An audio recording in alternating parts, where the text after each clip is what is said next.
സ്വർലോകനാടന്റെ നിത്യനാടാം ലോകം എന്നു ഞാൻ കാണുമാ നിത്യത. ഹായൻ പ്രേമമേ ഹാമേ ലോകമേ, ഹായൻ പ്രേമമേ ഹാമേ ലോകമേ എന്നു ഞാൻ കാണുമാ നിത്യത, എന്നു ഞാൻ കാണുമാ നിത്യത. Praise the Lord. ദൈവനാമത്തിന് മഹത്വമുണ്ടാകട്ടെ. ഗ്രേസ് മിനിസ്ട്രീസിൻ്റെ സ്വാതന്ത്ര്യ സന്ദേശം എന്ന ഞങ്ങളുടെ TV പ്രോഗ്രാമിലേക്ക് ബഹുമാനപ്പെട്ട എല്ലാ ശ്രോതാക്കളെയും ദൈവനാമത്തിൽ ഞങ്ങളുടെ ഹൃദയംഗമായ സ്നേഹവും സ്വാഗതവും അറിയിക്കുന്നു. എല്ലാവരുടെയും സഹകരണത്തിന് വേണ്ടി നിങ്ങൾക്ക് നന്ദി പറയുന്നു. നിങ്ങൾ പ്രാർത്ഥനയോട് സഹകരിച്ചാൽ നിങ്ങൾക്ക് ഒത്തിരി അനുഗ്രഹങ്ങൾ ലഭ്യമാകാനിടയാകും. നിശ്ചയമാണ്. അതുകൊണ്ട് ഈ സമയം നിങ്ങൾ ഇതിനു വേണ്ടി അല്പസമയം മാറ്റിവെക്കാൻ ദൈവം നിങ്ങളെ സഹായിക്കുമാറാകട്ടെ. കഴിഞ്ഞ എപ്പിസോഡിൽ നമ്മൾ ചിന്തിച്ചത് പ്രാർത്ഥനയുടെ നൽവരം എന്ന വിഷയമായിരുന്നു. പ്രാർത്ഥനയുടെ നൽവരം എന്നൊരു വിഷയം അങ്ങനെ ഉണ്ടോ എന്ന് കർത്താവിൻ്റെ വിശുദ്ധ തിരുവെഴുത്തിൽ നിന്ന്, ബൈബിളിൽ നിന്ന് പരിശോധിച്ച് വരികയായിരുന്നു. ഇതൊരു പഠനമല്ല, ഇതൊരു ക്ലാസ്സുമല്ല, ഇതൊരു പ്രസംഗവുമല്ല, ഇതൊരു ധ്യാനം. ദൈവവചനം ധ്യാനിക്കാമെന്ന് പറയും. ആ ധ്യാനമാണ് നമ്മൾ ചെയ്യുന്നത്. എന്ന് പറഞ്ഞാൽ പ്രാർത്ഥനയിൽ കൂടെ എന്ത് സാധിക്കും എന്നൊക്കെ ഒന്ന് മനസ്സിലാക്കി നമ്മുടെ പ്രാർത്ഥനയുടെ മനോഭാവത്തിന് അല്പം കൂടെ മാറ്റം വരുത്തുവാൻ നാം ഒരുമിച്ച് ഉത്സാഹിക്കുന്ന അല്ലെങ്കിൽ കണ്ടെത്തുന്ന ഒരു തിരുത്തലിന് വേണ്ടിയുള്ള ഒരുക്കം. തിരുത്തൽ കർത്താവ് അതിനു വേണ്ടി നിങ്ങളെല്ലാവരെയും ഉണർത്തട്ടെ, ഒരുക്കട്ടെ. ഇപ്പോൾ നമ്മൾ പെട്ടെന്ന് വായിക്കാനായിട്ട് പ്രാരംഭത്തിൽ താല്പര്യപ്പെടുന്നത് ഇന്നത്തെ ഈ വിഷയത്തിൻ്റെ ആത്മീകമായ അനുഗ്രഹത്തിന് അഥവാ ആത്മീക വർധനവിന് വേണ്ടി വായിപ്പാൻ താല്പര്യപ്പെടുന്നത് യൂദ എഴുതിയ ലേഖനം 1-ാം അധ്യായം 20-ാം വാക്യം. അതിലൊരധ്യായമേ ഉള്ളൂ, എങ്കിലും അത് 1-ാം അധ്യായം 20-ാം വാക്യം നമ്മൾ വായിക്കുകയാണ്. നിങ്ങളോ പ്രിയമുള്ളവരെ, നിങ്ങളുടെ അതിവിശുദ്ധ വിശ്വാസത്തെ ആധാരമാക്കി നിങ്ങൾക്ക് തന്നെ ആത്മീക വർധന വരുത്തിയും പരിശുദ്ധാത്മാവിൽ പ്രാർത്ഥിച്ചും നിത്യജീവനായിട്ട് നമ്മുടെ കർത്താവായ യേശുക്രിസ്തുവിന്റെ കരുണയ്ക്കായി കാത്തിരുന്നുകൊണ്ട്. മതി. ആത്മീക വർധന വരുത്തണം എന്ന് യൂദ എന്ന ക്രിസ്തു ശിഷ്യൻ ഒരു കുഞ്ഞു ലേഖനം എഴുതിയപ്പോൾ അതിൻ്റെ ഒടുവിലത്തെ ഭാഗത്ത് വരുന്ന സമയത്ത് താൻ പറയുകയാണ്, ആത്മീക വർധനവിന് ആദ്യത്തെ ചവിട്ടുപടി അല്ലെങ്കിൽ പ്ലാറ്റ്ഫോമെന്നോ അടിത്തറയെന്നോ ഒക്കെ പറയാം. ആ അടിത്തറ നിങ്ങൾ ഉറപ്പിക്കണം, അത് നിങ്ങൾ ഗ്രഹിക്കണം. പ്രാർത്ഥനയ്ക്ക് ഇതുവരെയുള്ള നിങ്ങളുടെ സ്ഥിതി മാറ്റിയിട്ട് ആത്മീക വർധനവിൻ്റെ ലക്ഷ്യമുണ്ടാകണം. ആത്മീക വർധന മനുഷ്യർക്ക് അല്ലെങ്കിൽ ദൈവവിശ്വാസികൾക്ക് ആവശ്യമാണ് എന്നതുകൊണ്ടത്രേ അങ്ങനെ ഒരു പ്രസ്താവന, അങ്ങനെ ഒരു രേഖാപരമായ തിരുവെഴുത്ത് നമുക്ക് ലഭിക്കാൻ ഇടയായത്. അപ്പോൾ നിങ്ങൾ പരിശുദ്ധാത്മാവിൽ പ്രാർത്ഥിക്കണം എന്ന് പറയുന്നു. കഴിഞ്ഞ എപ്പിസോഡിൽ നമ്മൾ കണ്ടത്, കേട്ടത്, ധ്യാനിച്ചത് പ്രാർത്ഥിക്കുവാനുള്ള കരുത്ത്, പരിജ്ഞാനം, ദർശനം മനുഷ്യർക്ക് ഇല്ലെന്ന് മുൻകണ്ട ദൈവം, മുന്നറിഞ്ഞ ദൈവം പ്രാർത്ഥനയ്ക്ക് വേണ്ടി അവരെ സജ്ജമാക്കുന്നതിന് ദൈവം നൽകിയ വരദാനമാണ്, ഗിഫ്റ്റാണ്, ദൈവം നൽകിയ അനുഗ്രഹമാണ് സഹായിയെ കൊടുത്തു എന്നുള്ളത്. പ്രാർത്ഥിക്കാൻ ഒരാൾക്കൊരു സഹായിയെ കൊടുത്തു. പ്രത്യക്ഷത്തിൽ കാണപ്പെടുന്ന ഒരു സഹായിയല്ല, മറിച്ച് അത് ആത്മാവിൽ ദർശിക്കപ്പെടുന്ന ഒരു സഹായിയാണ്. ആത്മാവിൽ എന്നെ സഹായിക്കുന്ന ഒരു സഹായിയാണ്. അതിൻ്റെ പേരാണ് പറഞ്ഞത് ആത്മാവിൽ പ്രാർത്ഥിക്കണം എന്ന് പറഞ്ഞാൽ മനുഷ്യൻ്റെ ആത്മാവിൽ എന്നല്ല. ലോകത്തിലൊരാത്മാവുണ്ട്, ആത്മാവിനെ അല്ല, ദൈവത്തിൻ്റെ ആത്മാവിൽ നിന്നാണ് പറഞ്ഞത്. ദൈവത്തിൻ്റെ ആത്മാവിൽ പ്രാർത്ഥിക്കുവാൻ കഴിയുന്ന വിധത്തിലേക്ക് നാം അഭിവൃദ്ധിപ്പെടുക, അതിലേക്ക് വളരുക. അതിൽ ശക്തിപ്പെടുക, ആ വിശുദ്ധ സ്വഭാവത്തിലേക്ക് നാം മാറ്റപ്പെടുക. ഇതാണ് ആത്മീക നൽവരം എന്ന് പറഞ്ഞാൽ. അപ്പോൾ ഇവിടെ യൂദ പറഞ്ഞത്, നിങ്ങളുടെ ആത്മാവിൻ്റെ അഭിവൃദ്ധിക്ക് വേണ്ടി, നിങ്ങൾക്ക് തന്നെ ആത്മീക വർധനവിന് വേണ്ടിയാണ് പ്രാർത്ഥിക്കേണ്ടത്. അതെങ്ങനെയൊക്കെയാണെന്ന് നിങ്ങൾക്ക് നിങ്ങളെ അറിയത്തില്ല. ഞാൻ ഇത് നിങ്ങളോട് എങ്ങനെ പറഞ്ഞാലും നിങ്ങൾക്കിത് മനസ്സിലാകുമോ? ഇതൊരു മർമ്മമാണ്, മിസ്റ്ററി. നിങ്ങൾക്ക് മനസ്സിലാകുമോ എന്ന് എനിക്ക് തന്നെ ശങ്കയുണ്ട്. എനിക്കിത് മനസ്സിലായത് കുറച്ച് വൈകിയാണ്. ഞാൻ ഈ അനുഭവത്തിൽ വന്നതിന് ശേഷം കുറച്ച് വൈകിയാണ് മനസ്സിലായത്. അപ്പോൾ അതുകൊണ്ട് ഇത് മനസ്സിലാകുമെന്ന് ശങ്കയുണ്ട്. ഏതായാലും ആകട്ടെ, നിങ്ങൾ ശ്രദ്ധിച്ചാൽ മനസ്സിലാക്കാം, നിങ്ങൾ പ്രാർത്ഥിച്ചാൽ മനസ്സിലാക്കാം. നിങ്ങൾക്ക് തന്നെ ആത്മീക വർധന വരുത്തണം, അതിനുവേണ്ടി പ്രാർത്ഥിക്കണം. കുറേ ആവശ്യങ്ങളുടെ ലിസ്റ്റ് തയ്യാറാക്കി ഒരു മെമ്മോറാണ്ടം ഓഫീസിൽ കൊടുക്കുന്നത് പോലെ കർത്താവിന് മുമ്പിൽ ഈ മെമ്മോറാണ്ടം കൊണ്ടുവരികയല്ല പ്രാർത്ഥന. അല്ല, അനേകരുമായി ഞാൻ സഹകരിച്ചപ്പോൾ എനിക്ക് മനസ്സിലായി, ഇവർക്ക് പ്രാർത്ഥിക്കാൻ ഇതുവരെ ശരിയായ ദിശ മനസ്സിലായിട്ടില്ല എന്ന്. അപ്പോൾ വിശ്വാസത്തെ ആധാരമാക്കി ആത്മീയ വർധനവിന് വേണ്ടി ആത്മാവിൽ പ്രാർത്ഥിക്കണം. ആത്മാവിൽ പ്രാർത്ഥിക്കണമെങ്കിൽ ആത്മാവ് ഒരു സഹായിയാണ് പ്രിയരെ. ആ സഹായിയായ ആത്മാവ് എന്നിൽ പ്രവർത്തിക്കാൻ ഇടയാകണമെങ്കിൽ ദൈവത്തിൻ്റെ വാഗ്ദത്തമായിരിക്കുന്ന പരിശുദ്ധാത്മാവിന് വേണ്ടി ഞാൻ പരിശ്രമിച്ച് ആത്മാവിനെ ഞാനുമായിട്ട് ടച്ചിങ് അല്ലെങ്കിൽ ഷെയറിങ് ഞങ്ങൾ തമ്മിൽ ഒന്നാകണം. അത് അദൃശ്യമായ ശക്തിയാണ്, അദൃശ്യമായ നന്മയാണ്, അദൃശ്യമായ അനുഗ്രഹമാണ്. എന്നിൽ ആത്മാവ് വന്നു കഴിയുമ്പോൾ എനിക്ക് ആൾമാറ്റം വരും. വന്നിട്ടുണ്ട്, എൻ്റെ കുടുംബത്തിൽ വന്നിട്ടുണ്ട്, മക്കളിൽ വന്നിട്ടുണ്ട്. അങ്ങനെ ആ ആത്മാവിൽ പ്രാർത്ഥിക്കുന്ന കാര്യമാണ് യൂദ ഇവിടെ എഴുതി വെച്ചത്. നമ്മുടെ വിശ്വാസ യാത്ര പുറകോട്ട് നോക്കി പരിശോധിച്ച് നോക്കിയാൽ ഈ വിഷയത്തിൽ നാം എത്ര വിജയിച്ചു അഥവാ എത്ര പരാജയപ്പെട്ടു. നമുക്ക് എപ്പോഴും പ്രാർത്ഥിക്കാൻ മറ്റൊരു മനുഷ്യൻ്റെ സഹായം തേടാറുണ്ട് നമ്മൾ. അതിൽ തന്നെ തെറ്റല്ലെങ്കിലും എല്ലാറ്റിനും അത് ആവശ്യമുണ്ടോ? ഞാൻ പ്രാർത്ഥിക്കുന്ന ഒരു ദൈവത്തോടല്ലോ നിങ്ങളും പ്രാർത്ഥിക്കുന്നത്. ആ നിങ്ങൾ എന്നോട് പ്രാർത്ഥന ആവശ്യപ്പെടുമ്പോൾ അതിനർത്ഥം നിങ്ങളുടെ പ്രാർത്ഥനയിൽ നിങ്ങൾക്ക് എന്തോ പാളിച്ച പറ്റുന്നല്ലേ? അതരുത്. നിങ്ങൾ പ്രാർത്ഥിക്കാൻ ശീലിക്കണം. അപ്പോസ്തലന്മാർ കർത്താവിനോട് പറഞ്ഞതുപോലെ, ശിഷ്യന്മാർ ചോദിച്ചതുപോലെ, കർത്താവേ എന്നെ പ്രാർത്ഥിക്കാൻ പഠിപ്പിക്കണമേ. ആ ദൈവിക സഹായത്താൽ നിങ്ങൾ ശക്തിപ്പെടണം, ആത്മാവിൽ നിങ്ങൾ നിറയപ്പെടണം. അത് നിങ്ങളുടെ അവകാശമാണത്. പിതാവായ ദൈവത്തിനായി വിളിച്ച് വേർതിരിക്കപ്പെട്ട സകലവരുടെയും അവകാശമാണ്. അത് വാക്തത്വമാണ്, തരാമെന്നുള്ള വാക്തത്വമാണ്. ദൈവം തരാമെന്ന് പറഞ്ഞാൽ വാക്തത്വം ചെയ്തവൻ വിശ്വസ്തനല്ലോ എന്ന് ബൈബിൾ ഉടനീളം പറയുന്നു. ശരി, അങ്ങനെ ഇരിക്കട്ടെ. അപ്പം നമുക്ക് നമ്മെ തന്നെ ഒന്ന് പരിശോധിച്ച് നോക്കാനിടയാകട്ടെ എന്ന് ഞാൻ പറഞ്ഞു. റോമാലേഖനം 10:12 ഒന്ന് വായിക്കാമോ? റോമാലേഖനം 10:12. യഹൂദനെന്നും യവനനെന്നും വ്യത്യാസമില്ല, എല്ലാവർക്കും കർത്താവ് ഒരുവൻ തന്നെ, അവൻ തന്നെ വിളിച്ചപേക്ഷിക്കുന്ന എല്ലാവർക്കും നൽകുവാൻ തക്കവണ്ണം സമ്പന്നനാകുന്നു. ഈ വാക്യം നിങ്ങൾ വളരെ ഉത്തരവാദിത്വത്തോടെ ദയവായി മനസ്സോടെ ശ്രദ്ധിക്കുക. ഒന്നാമത്തെ കാര്യം അറിയേണ്ടത് ദൈവം ഒരുവനാണെന്നാണ്. എന്നെ വിളിക്കുന്ന ചില ആൾക്കാർ എന്നോട് പറയാറുണ്ട്, ഞങ്ങൾ എല്ലാ ദൈവങ്ങളോടും പ്രാർത്ഥിക്കുന്നവരാണ്. അങ്ങനെ ഒരാൾ പറഞ്ഞു എന്ന് നിങ്ങൾ വിചാരിക്കുക. ഞാനിപ്പോൾ നിൽക്കുന്ന ദൈവസന്നിധിയിലാണ്, ഞാനിപ്പോൾ നിൽക്കുന്നത് ദൈവവചനത്തിന് മുമ്പിലാണ്, ഞാനിപ്പോൾ നിൽക്കുന്നത് ചില ദൈവജനത്തിൻ്റെ മുമ്പിലാണ്. അങ്ങനെ ഇരിക്കുന്ന ഞാൻ എങ്ങനെ വാസ്തവവിരുദ്ധമായി പറയും? അപ്പം അതുകൊണ്ട് എന്നെ വിളിക്കുന്ന ചിലരോട് പറയുന്നത് എങ്ങനെയാണ്? ഞങ്ങൾ എല്ലാ ദൈവങ്ങളോടും പ്രാർത്ഥിക്കുന്നവരാണ്. എത്ര ദൈവങ്ങളുണ്ട്? അയ്യോ, എനിക്കിപ്പോൾ അത് വിശദീകരിക്കാൻ സമയം പോരാ. ഞാൻ പറഞ്ഞത് ഒരേ ഒരു ദൈവം.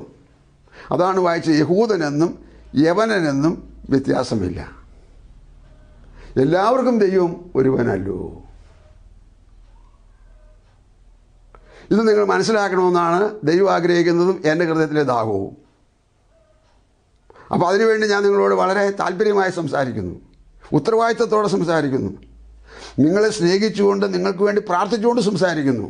ദൈവം ഒരുവനല്ലോ. യഹൂദൻ എന്ന് പറഞ്ഞത് ഇസ്രായേലിനെ കുറിച്ചാണ്. യവനൻ എന്ന് പറഞ്ഞത് വിജാതീയരെ കുറിച്ചാണ്.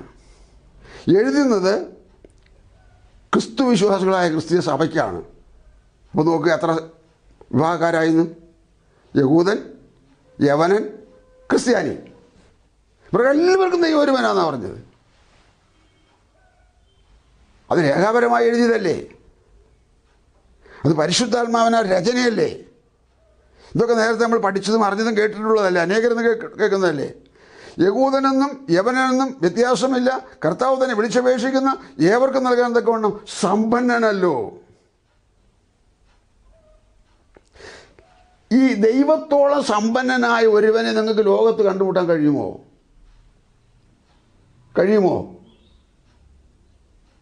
എന്നെക്കൊണ്ട് കഴിഞ്ഞിട്ടില്ല.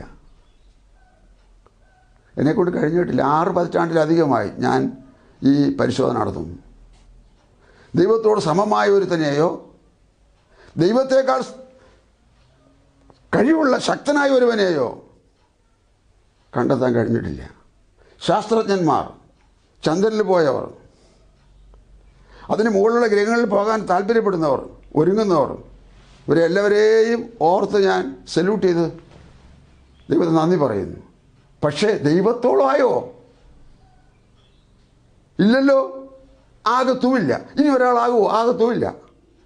ഇത്ര സമ്പന്നനായ ഒരു ദൈവവും ഞാനുമായിട്ട് കണക്റ്റഡ് ആണെങ്കിൽ ഒരു നേരം പട്ടിണി, അല്ല ഒരു നേരം പണത്തിന് കഷ്ടം, അല്ലെങ്കിൽ ഭാരം, കടങ്ങൾ എന്ന് വേണ്ട ജീവിതത്തിൻ്റെ സമസ്ത മേഖലകളിലും പാദം മുതൽ നിറക വരെ പ്രശ്നങ്ങളാണ്. ആകട്ടെ, ഞാൻ ആരുടെ കൂടെ നിൽക്കുന്നത്? മുമ്പത്തെ ഏതോ ഒരു എപ്പിസോഡിൽ ഞാൻ പറഞ്ഞല്ലോ. പറഞ്ഞത് മകനെ നീ എപ്പോഴും എന്നോട് ഇരിക്കുന്നല്ലോ, എനിക്കുള്ളതെല്ലാം നിൻ്റേതല്ലോ. യേശു ത്രൂ ആയിട്ട് തന്നോടുകൂടെ എല്ലാ അധ്വാനത്തിനും കൂടെ നിൽക്കുന്ന ഒരു മകനോട് ചോദിച്ചതാണ്, മകനെ നീ എപ്പോഴും എന്നോട് ഇരിക്കുന്നല്ലോ, എനിക്കുള്ളതെല്ലാം നിൻ്റേതല്ലോ. സമ്പന്നനായ ദൈവത്തിനുള്ളതെല്ലാം മക്കളുടെ അവകാശത്തിൽപ്പെട്ടതാണ്. അതിനെക്കുറിച്ച് പിതാക്കന്മാർ രേഖാപരമായി എഴുതി വച്ചിരിക്കുന്നത് ഇങ്ങനെയാണ്: മക്കളെങ്കിലോ അവകാശികളാകുന്നു. നിങ്ങൾ നിങ്ങളുടെ ജീവിതത്തെ വെറുതെ താറുമാറാക്കി കളയുകയാണ്, അലക്ഷ്യമാക്കി വേസ്റ്റാക്കി കളയുകയാണ് സമയത്തെയും ആരോഗ്യത്തെയും. ദൈവത്തോട് കൂടെ നിൽക്കാൻ തയ്യാറുണ്ടോ? അപ്പോൾ നിങ്ങൾക്ക് പ്രാർത്ഥന ശരിയാവും. നിങ്ങളുടെ പള്ളി ഏതാണെന്നല്ല ഞാൻ ചോദിച്ചത്, നിങ്ങളുടെ മതം ഏതാണെന്നല്ല ഞാൻ ചോദിച്ചത്, ഈ ദൈവത്തെ നിങ്ങൾക്ക് ഇഷ്ടമാണോ എന്നാണ് ചോദിച്ചത്. ഈ ദൈവവും നിങ്ങളുമായിട്ട് കണക്റ്റഡ് ആണോ? അല്ലെങ്കിൽ കാലം വെറുതെ കഴിക്കുക, നിങ്ങളുടെ വഴിപാടോ നിങ്ങളുടെ തീർത്ഥാടനങ്ങളോ അതുപോലെ മനുഷ്യൻ ചെയ്യുന്ന യാതൊരുവിധ പുണ്യപ്രവൃത്തികളോ സാൻമാർഗികതകളോ മറ്റുള്ളവരെ സഹായിക്കുന്നതിനുള്ള സന്മനസ്സോ ഇതൊക്കെ ഒരു ഭാഗത്ത് നല്ലതാണെങ്കിലും ഒന്നാം ഭാഗവും ശരിയായ ഭാഗവും ആവശ്യമായ ഭാഗവും അതല്ല. നിങ്ങൾ നിങ്ങളുടെ ദൈവവുമായിട്ട് കണക്റ്റഡ് ആകുക. ദൈവവുമായിട്ട് കണക്റ്റഡ് ആയിക്കഴിഞ്ഞാൽ ഒരു കാര്യം എനിക്ക് ഉറപ്പിച്ച് പറയാൻ കഴിയും. ഞാൻ എപ്പോഴും പാടുന്നൊരു പാട്ടിൻ്റെ വരികൾ ഇങ്ങനെയാണ്, ഞാൻ പാടുന്നില്ല, എനിക്ക് സമയം മതിയാകത്തില്ലാത്തതുകൊണ്ട്. പൈതൽ പ്രായം മുതൽ ഇന്ന് വരെ എന്നെ പോറ്റി പുലർത്തിയ ദൈവം മതി. പൈതൽ പ്രായം മുതൽ ഒത്തിരി മക്കളും പ്രാരാബ്ദങ്ങളുമൊക്കെയുള്ള ഒരു സാധാരണക്കാരായവരുടെ വീട്ടിൽ ജനിച്ചു വളർന്നതാണ് ഞാൻ. എൻ്റെ അമ്മയുടെ 7ാമത്തെ മകനാണ് ഞാൻ.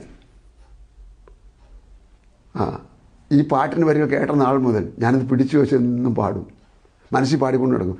പൈതൽ പ്രായം മുതൽ ഇന്ന് വരെ എന്നെ പോറ്റി പുലർത്തിയ ദൈവമായി. കണ്ടോ, അപ്പനും അമ്മയും വീടും ധനങ്ങളും വസ്തുസുഖങ്ങളും ഈ ദൈവമത്രേ. അപ്പോൾ ഞാൻ പറഞ്ഞുകൊണ്ടിരുന്ന കാര്യം നിങ്ങൾ കേട്ടല്ലോ. തന്നെ വിളിച്ചപേക്ഷിച്ചത് ഏവർക്കും നൽകാൻ തക്കവണ്ണം ദൈവം ആരാണ്? സമ്പന്നനാണ്. പക്ഷെ നമ്മുടെ പ്രശ്നം ഈ പ്രാർത്ഥനയുടെ തടസ്സമെന്ന് പറഞ്ഞാൽ ശരിയാവില്ല. വേഗം പറയാം.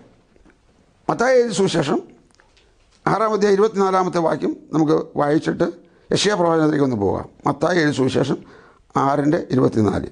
രണ്ട് യജമാനന്മാരെ സേവിപ്പാൻ ആർക്കും കഴിയുകയില്ല. അങ്ങനെ ചെയ്താൽ ഒരുത്തനെ പകച്ച് മറ്റവനെ സ്നേഹിക്കും. രണ്ട് യജമാനൻ, ഇനി വായിച്ചോ ബാക്കി. അല്ലെങ്കിൽ ഒരുത്തനോട് പറ്റിച്ചേർന്ന് മറ്റവനെ നിരസിക്കും. നിങ്ങൾക്ക് ദൈവത്തെയും മാമോനെയും സേവിപ്പാൻ കഴിയുകയില്ല. അങ്ങനെ ചെയ്താൽ രണ്ട് യജമാനാണത്. രണ്ട് യജമാൻ്റെ കൂടെ നിങ്ങൾക്ക് സേവനം ചെയ്യാൻ പറ്റത്തില്ല. അങ്ങനെ നിങ്ങൾ ചെയ്യുമ്പോൾ ഒരുവനോട് നിങ്ങൾക്ക് അനുകൂലമായ താതാത്മ്യം ഉണ്ടാവും, മറ്റവനെ നിങ്ങൾ നിരസിക്കും. അതാരായാലും വേണ്ടില്ല. ഇവിടെ രണ്ട് യജമാനൻ എന്ന് പറഞ്ഞത്, ഒന്ന് ആദ്യം ഞാൻ പറഞ്ഞുകൊണ്ടിരുന്ന ദൈവം, രണ്ട് ഈ ലോകമാകുന്ന ദൈവം. ലോകമാകുന്ന ദൈവത്തിൽ സുഖമാണ് എല്ലാവരുടെയും താല്പര്യം. ഒന്നുകൂടി അതിനെ വിശദീകരിച്ച് പറയുകയാണെങ്കിൽ, ഇവിടെ സൗകര്യങ്ങളോടുകൂടി, എല്ലാവിധ സൗകര്യങ്ങളോടുകൂടെ കഴിയുക, ഇവിടെ വിട്ടാൽ സ്വർഗത്തിൽ പോകുക. ഇതാണ് പലരുടെയും അകത്തെ പ്ലാനിങ്, താല്പര്യം. അവരുടെ മുഖത്ത് നോക്കിയാൽ ഞങ്ങൾക്ക് അത് മനസ്സിലാവും, സ്വരം കേട്ടാൽ ഞങ്ങൾക്ക് മനസ്സിലാവും, പ്രാർത്ഥന കേട്ടാൽ ഞങ്ങൾക്ക് മനസ്സിലാവും, അവരുടെ ആത്മീയ ജീവിതത്തിൻ്റെ ആകത്തുക കേട്ടാൽ ഞങ്ങൾക്ക് മനസ്സിലാവും, കണ്ടാൽ മനസ്സിലാവും. കാരണം എന്താ, ഇവർ രണ്ടും കൂടെ ഒരുമിച്ചാണ് കൊണ്ടുപോകുന്നത്. ഇത് രണ്ട് തോണിയാണ്, അഥവാ രണ്ട് പടകാണ്. ഒരു പടകിൽ ഒരു കാല്, മറ്റേ പടകിൽ മറ്റേ കാല്. താമസമിന ഒരു തോണിയാകുന്നു, അത് പുറപ്പെട്ടു, ഇയാൾ ആറ്റിൽ വെള്ളത്തിലായി. ഈ തോണിയുടെ പോയാലും പോയില്ലെങ്കിലും ഒരു തോണി മാറിയപ്പോൾ വെള്ളത്തിലായി.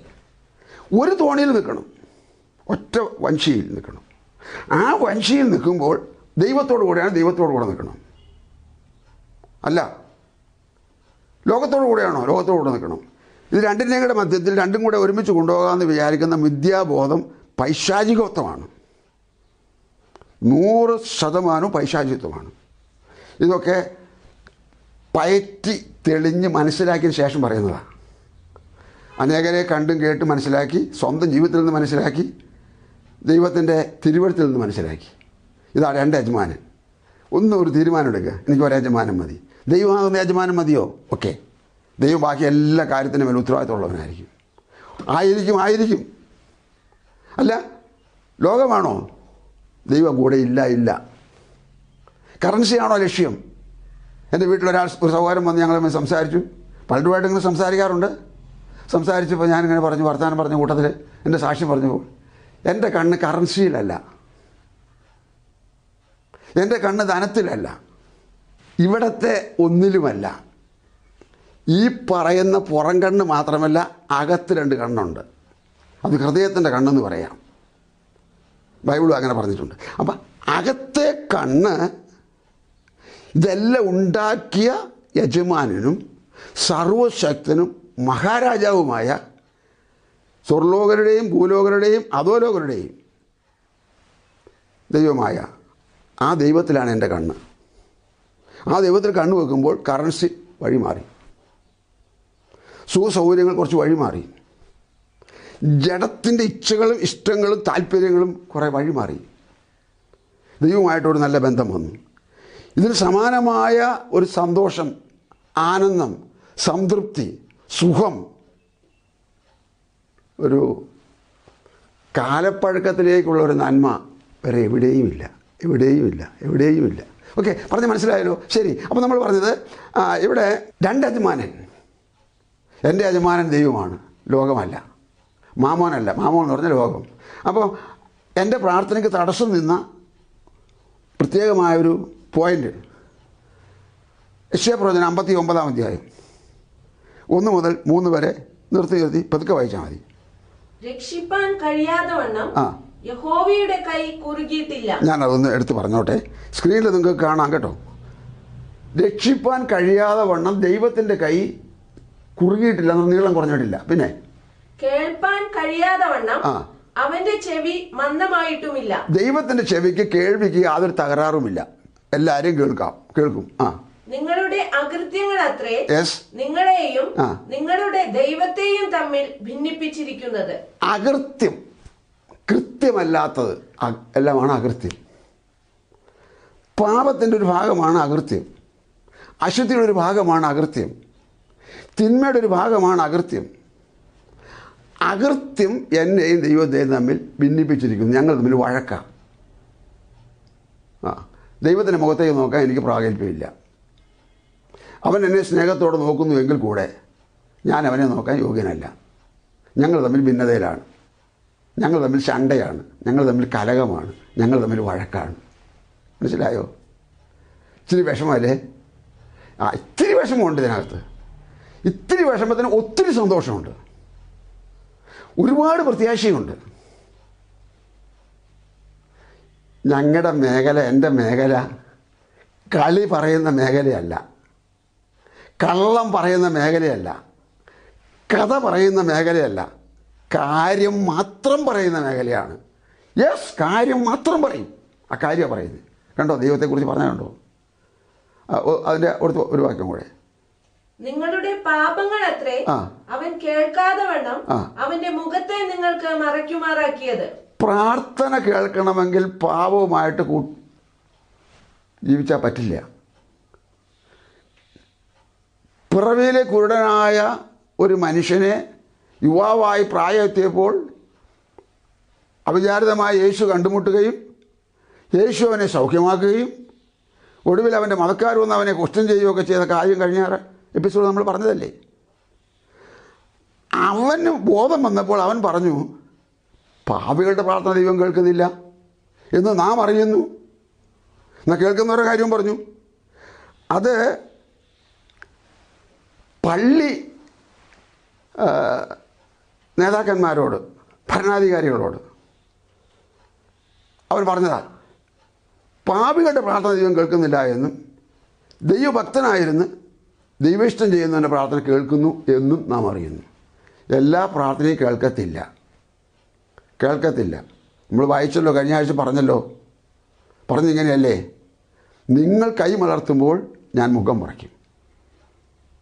കാരണം നിങ്ങളുടെ കയ്യിൽ സാഹസം നിറഞ്ഞിരിക്കുന്നു.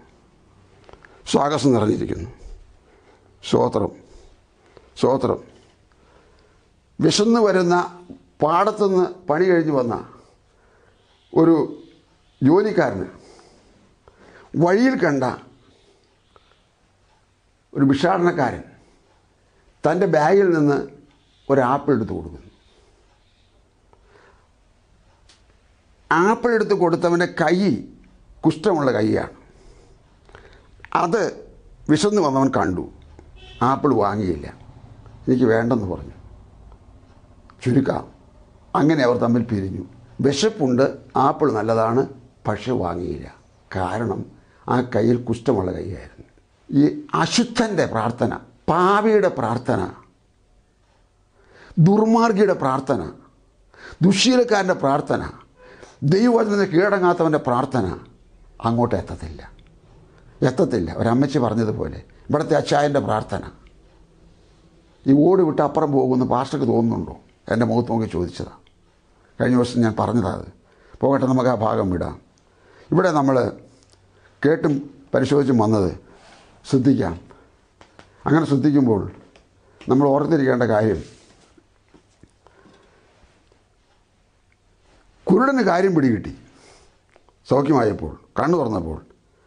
ഇവിടെ ഈ മാനസാന്തരപ്പെടണമെന്ന് പറയുന്നത്, രക്ഷിക്കപ്പെടണമെന്ന് പറയുന്നത്, ഇങ്ങനെ ജീവിച്ചാൽ നരകത്തിൽ പോകുമെന്ന് പറയുന്നത്, പാപത്താൽ മൂടപ്പെട്ട ഹൃദയത്തിൻ്റെ കണ്ണ് തുറക്കപ്പെടേണ്ടതിന് വേണ്ടിയുള്ള കാര്യമാണ് പറയുന്നത്. തുറന്നാൽ ആര് പ്രാർത്ഥിക്കണം, ആരോട് പ്രാർത്ഥിക്കണം, എങ്ങനെ പ്രാർത്ഥിക്കണം, പ്രാർത്ഥന കേൾക്കുന്നവൻ ആരാണ്, ഈ വിധ കാര്യങ്ങളെക്കുറിച്ച് വകതിരിവുണ്ടാവും. ഇങ്ങനൊരു പഴമൊഴി കേട്ടിട്ടുണ്ട്, ഞാൻ കണ്ടതല്ല, കേട്ടിട്ടുള്ളതാണ്. മത്തായി എന്നു പേരായ ഒരു മധ്യവയസ്കൻ രാത്രി ഉറങ്ങാൻ കിടക്കുന്ന സമയത്ത് പറഞ്ഞു, കർത്താവേ, ഞാനൊന്ന് ഉറങ്ങാൻ കിടക്കുകയാണ്, എന്നെ കാത്തുകൊള്ളണമേ. അത് പറഞ്ഞാൽ തിരിയത്തില്ല, കൊഞ്ചിയാണ് പറഞ്ഞത്. കാരണം നല്ല മദ്യപിച്ചിട്ടുണ്ട്. മത്തായി കിടക്കുകയാണ്, മത്തായിയെ കാത്തുകൊള്ളണേ എന്ന് പറഞ്ഞാൽ ഇതെവിടെ പോകുന്ന ഈ പ്രാർത്ഥനയുടെ നൽവരം പ്രാപിക്കുക എന്ന് പറഞ്ഞാൽ മാനസാന്തരപ്പെട്ട് യേശുവിന് വേണ്ടി സമർപ്പിച്ച് കഴിഞ്ഞ് അവൻ്റെ ആത്മാവിൻ്റെ സഹായത്തോടു കൂടെ ദൈവത്തോട് പ്രാർത്ഥിക്കുവാൻ തന്നെ അർപ്പണം ചെയ്യുമ്പോഴാണ് പ്രാർത്ഥനയുടെ നൽവരം പ്രാപിക്കുന്നത്. ആ പ്രാർത്ഥന ഒരുപാട് വേണ്ട, കുറച്ചു മതി. ആ പ്രാർത്ഥനയ്ക്ക് സഹായിക്കുന്നത് പരിശുദ്ധാത്മാവാണ്. അതുകൊണ്ട് പരിശുദ്ധാത്മാവിനെ പ്രാപിക്കുവാൻ മനസ്സൊരുക്കം വേണം, ഉണ്ടാകണം. ആ വിഷയത്തെക്കുറിച്ചാണ് നമ്മൾ ഇത്ര നേരം പറഞ്ഞുകൊണ്ടിരുന്നത്. സങ്കീർത്തനം 66:18 ദാവീദ് തൻ്റെ സാക്ഷ്യം പറയുന്നുണ്ട്. സങ്കീർത്തനം 66:18 ആ വാക്യത്തിൽ, ഞാൻ എന്റെ ഹൃദയത്തിൽ അകൃത്യം കരുതിയിരുന്നുവെങ്കിൽ കർത്താവ് കേൾക്കയില്ലായിരുന്നു, എന്നാൽ ദൈവം കേട്ടിരിക്കുന്നു, എന്റെ പ്രാർത്ഥനാ ശബ്ദം ശ്രദ്ധിച്ചിരിക്കുന്നു. എൻ്റെ ഹൃദയത്തിൽ അകൃത്യം ഉണ്ടെങ്കിൽ കർത്താവ് കേൾക്കയില്ലായിരുന്നു എന്നുള്ള ഈ വകതിരിവ്, തിരിച്ചറിവ്, വിവേചനം, ബോധം രാജാവായ ദാവീദിന് ആത്മാവിൽ നിറയപ്പെട്ടപ്പോൾ അന്നു മുതൽ തനിക്ക് ബോധ്യം വന്നു, എൻ്റെ ഹൃദയത്തിൽ അകൃത്യം ഇരുന്നാൽ എൻ്റെ പ്രാർത്ഥന സീറോയാണ്, പ്രയോജനമില്ലെന്ന്. ഞാൻ ചുരുക്കട്ടെ, നമ്മൾ ചിന്തിച്ചു വന്ന കാര്യം മനസ്സിലായോ? പ്രാർത്ഥനയുടെ നൽവരമെന്ന് പറഞ്ഞാൽ സമ്പന്നനായൊരു ദൈവവും കൃമിയും പുഴുവും ദരിദ്രനുമായിരിക്കുന്ന ഒരു മനുഷ്യൻ ഇടപെടുമ്പോൾ കൊടുക്കേണ്ട ബഹുമാനവും കാണിക്കേണ്ട ഭക്തിയും സ്വീകരിക്കേണ്ട അനുസരണവും. അബ്രഹാം ഇങ്ങനെയാണ് പറഞ്ഞത്, പൊടിയും വെണ്ണീരുമായ എൻ്റെ പ്രാർത്ഥന കേൾക്കണമേ. ചാരവും പൊടിമണ്ണുമായിരിക്കുന്ന അത്രേ എൻ്റെ നിലവാരമുള്ളൂ എന്ന് പറഞ്ഞ് മഹാദൈവത്തിൻ്റെ മുമ്പിൽ പ്രാർത്ഥിക്കാൻ വരുന്നവർക്ക്, പ്രാർത്ഥിക്കണമെന്ന് ഇഷ്ടമുള്ളവർക്ക്, പ്രാർത്ഥിച്ചാൽ നന്മയുണ്ടെന്ന് വിശ്വസിക്കുന്നവർക്ക് ഉള്ളൊരു ഗുണപാഠമായിട്ട് 2 ആഴ്ചയിലെ 2 എപ്പിസോഡുകൾ മുഖാന്തരമായി തീരട്ടെ. വീണ്ടും കേൾക്കണമെന്ന് നിങ്ങൾക്ക് തോന്നുന്നുണ്ടോ? നിങ്ങളുടെ പേരും നമ്പറും വെച്ച് എൻ്റെ സ്ക്രീനിൽ കാണുന്ന നമ്പറിലേക്ക്, ആദ്യം കാണുന്ന നമ്പറിലേക്ക് വാട്സാപ്പ് ചെയ്യുക. നിങ്ങൾക്ക് ലിങ്ക് അയച്ചു തരാം, വീണ്ടും നിങ്ങൾക്ക് കേൾക്കാം. സമയമില്ല, ആർക്കും സമയമില്ലല്ലോ. ആസ്പത്രിയിൽ എത്ര നേരം വേണമെങ്കിലും പോയിരിക്കാൻ സമയമുണ്ടല്ലോ, കിടക്കാൻ സമയമുണ്ടല്ലോ, ഡോക്ടർക്ക് എത്ര വേണമെങ്കിലും പോയിരിക്കാൻ സമയമുണ്ടല്ലോ. അപ്പോൾ തന്നെ ഇതിന് സമയമില്ല. വൈകുന്നേരം കിടക്കുന്നതിന് മുമ്പായിട്ടോ പ്രാർത്ഥിക്കുന്നുണ്ടെങ്കിൽ പ്രാർത്ഥിക്കാനിരിക്കുന്ന സമയത്തോ ഇതൊന്ന് തുറന്നു വെച്ചാൽ പോരെ. 10-25 മിനിറ്റല്ലേ ഉള്ളൂ, ഒന്ന് കേട്ടുകൂടെ? അല്ലെങ്കിൽ എൻ്റെ ആരംഭ ഭാഗം കുറേയെങ്കിലും ഒന്ന് കേട്ടുകൂടെ? ബാക്കി അടുത്ത ദിവസം കേൾക്കാമെന്ന് വിചാരിച്ചാൽ പോരെ? സ്വതന്ത്രം. കാര്യം അറിയണം. കാര്യം അറിയാതെ സമയം കളയരുത്. കഥ അറിയാതെ ആട്ടം കാണുമെന്ന് പറഞ്ഞിട്ടില്ലേ? കേട്ടിട്ടില്ലേ? പഴമൊഴി കേട്ടില്ലേ? അവർ കാര്യം അറിയാതെ ആട്ടം കാണുകയാണ്. കാര്യം അറിയണം. ആരാണ് ദൈവം? എന്താണ് ദൈവം? ഞാനാരാണ്? ഞാനും ദൈവമായിട്ടുള്ള ബന്ധം എന്താണ്? ഞങ്ങൾക്ക് എങ്ങനെ ഒന്നിക്കാം, അടുക്കാൻ കഴിയും? ഈ ദൈവത്തിൻ്റെ അടുക്കൽ വന്നിട്ട് ഞാൻ തോറ്റു പോകണമോ, പരാജയപ്പെട്ടു പോകണമോ? എൻ്റെ പൊന്നു സുഹൃത്തുക്കളെ, സഹോദരങ്ങളെ, സ്നേഹിതന്മാരെ, മാതാപിതാക്കളെ, വേണ്ട വേണ്ട വേണ്ട, പരാജയപ്പെടേണ്ട. വിജയം നിനക്കും ദൈവത്തിനുള്ളതാണ്. ദൈവം നിനക്ക് വിജയം തരും. ഉറപ്പായി പറയുന്നു, ദൈവം നിനക്ക് വിജയം തരും.